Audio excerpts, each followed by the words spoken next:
नमस्कार, अटल मत न्यूज मध्ये आपले सहर्ष स्वागत आहे।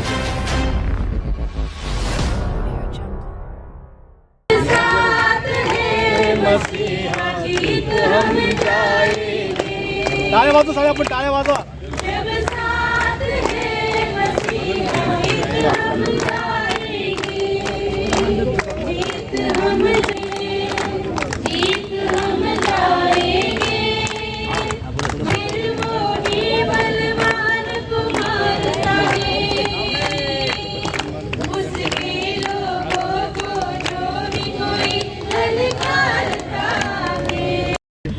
फक्त एवढं आहे की आपण आपापल्या चर्चमध्ये आपापल्या प्रार्थना स्थळांमध्ये काम करत आहात। हा समाज राजकीय दृष्ट्या तेवढा साक्षर नाही। राजकारण किंवा राजकीय गोष्टी आमच्यासाठी किती महत्त्वाच्या आहेत ते आम्हाला माहिती क्लिअर करू इच्छितो। ते आम्हाला जायचं। आपण या ठिकाणी एवढ्या संख्येने आहोत। निषेध वगैरे म्हटलं की काही घोषणांमध्ये प्रामुख्याने खाली मुंडकं वर पाय वगैरे वगैरे बऱ्याचशा घोषणा असतात, परंतु ज्याप्रमाणे एवढ्या मोठी संख्या असून देखील एक पोलीस कर्मचारी तर आहे, म्हणजे त्यांना जाणीव आहे की हा समाज शांतता प्रिय आहे आणि शांततेने काम करणार आहे, म्हणून अशी कोणतीही चुकीची घोषणा देखील या ठिकाणी देण्यात आलेली नाही। परंतु सरकारला परमेश्वर सद्बुद्धी देव आणि सर्व वाईट मार्ग सोडून एक चांगल्या मार्गाकडे चालणारा त्या देशाच्या जडणघडणमध्ये अतिशय मोलाचं योगदान या समाजाचं आहे। किशोर साहेब बोलले की शैक्षणिक आणि वैद्यकीय क्षेत्रामध्ये या समाजाचं जे योगदान आहे ते एवढं अमूल्य आहे। महात्मा फुल्यांनी पहिली शाळा ज्यावेळेस पुण्यामध्ये काढली त्यामध्ये ही शाळा निघाली, त्याला ह्याच जातीवाद्यांनी ह्याच मानसिकतेच्या लोकांनी प्रखर विरोध केला होता।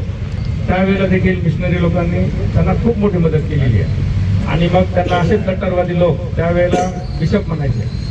महात्मा फुलेंना त्यावेळेस असं बिशप म्हणून हिनवायचे, चिडवायचे, परंतु शिक्षणाचे मार्ग देखील बंद करून ठेवलेले होते। ते मार्ग खोलण्याचं काम त्या मिशनऱ्यांनी केलेलं आहे आणि त्याची साक्ष म्हणून 150-200 वर्षांनंतर देखील आज प्रत्येक जिल्ह्यात प्रत्येक तालुक्यामध्ये त्या इमारती उभ्या आहेत, ज्या ठिकाणी असंख्य लोकांचे उपचार झाले, असंख्य लोकांना शिक्षणाचे दार त्या ठिकाणी उघडे झाले, अनेक कॉलेजेस शाळा या ठिकाणी निर्माण झालेला आहे आणि हे आमच्यासाठी अतिशय खेदाची दुःखाची बाब आहे। आज या ठिकाणी बहुसंख्येने आमचे धर्मगुरू उपस्थित आहेत। मी आपल्याला विनंती करणार आहे की येणाऱ्या काळामध्ये आम्हाला बायबलमध्ये ज्या गोष्टी सांगितलेल्या आहेत तुम्ही ह्या गोष्टीकडे देखील लक्ष दिलं पाहिजे। जोपर्यंत तुम्ही ह्या गोष्टीकडे लक्ष देणार नाही अशा दुष्ट प्रवृत्तींना आम्हाला आळा घालता येणार नाही। आमची एक इच्छा आहे की येणाऱ्या डिसेंबरमध्ये आदरणीय मुख्यमंत्री साहेबांना या शहरामध्ये बोलावून आपल्या स्टेजवरती एक भव्य असा मोठा कार्यक्रम घेऊन आमच्या समस्या आपण त्यांच्या समोर कशा मांडू शकतो आणि आमच्या समस्याकडे लक्ष वेधण्यासाठी आपण डिसेंबरमध्ये त्यांना या ठिकाणी बोलवणार आहोत। ज्या वेळेला आपल्याला सूचना दिली जाईल, कार्यक्रमाचं आयोजन केलं जाईल, त्यावेळेस आपण ते लाखोच्या संख्येने एकत्र येणार आहोत। एवढंच मी या प्रसंगी बोलतो। या ठिकाणी आपण 5 जण मी नाव घेणार आहे। आमचे जे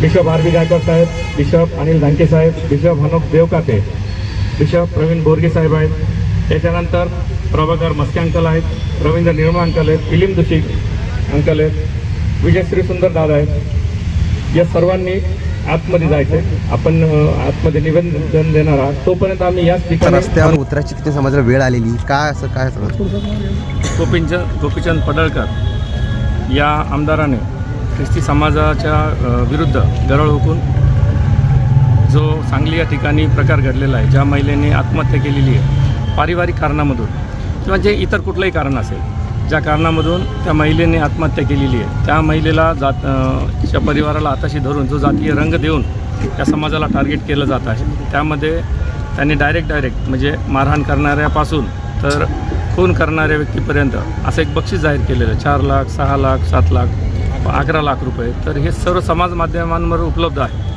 आणि अशा पद्धतीने त्यांनी ते समाजाला टार्गेट करण्यासाठी हे जे काही आचरण त्यांनी केलेलं आहे त्याचा निषेध म्हणून आम्ही हे सर्व गोष्टी करत आहोत। दुसरीकडे त्यांनी अशी सांगितलं की मी मुख्यमंत्र्यांशी भेटून धर्मांतर विरोधी कायदा हा आणावा अशी देखील मागणी त्यावेळेस करण्यात आली। म्हणजे कुठेतरी असं दिसतंय का की धर्मांतराचं श्रेय असं तुमच्यावर आरोप करण्यात येत आहे? हो, ते असू शकतं आणि हा आज नाही, हा अनेक वर्षापासून आहे। सरकार मायबाप सरकार जोही निर्णय घेईल या संबंधाने तो आम्हाला मान्य असेल, कारण या ठिकाणी कोणीही धर्मांतर करत नाही, परंतु जर सरकारची भूमिका समाजाच्या वतीने जेही असेल ते आम्हाला मान्य असेल. आणि सर्वात महत्त्वाचं की गोपीचंद पडळकरसारखा व्यक्ती एक खुनाची सुपारी देत असून देखील सरकारचं प्रशासनाचं त्याच्याकडे लक्ष नाही, ही एक मोठी आश्चर्याची गोष्ट आहे.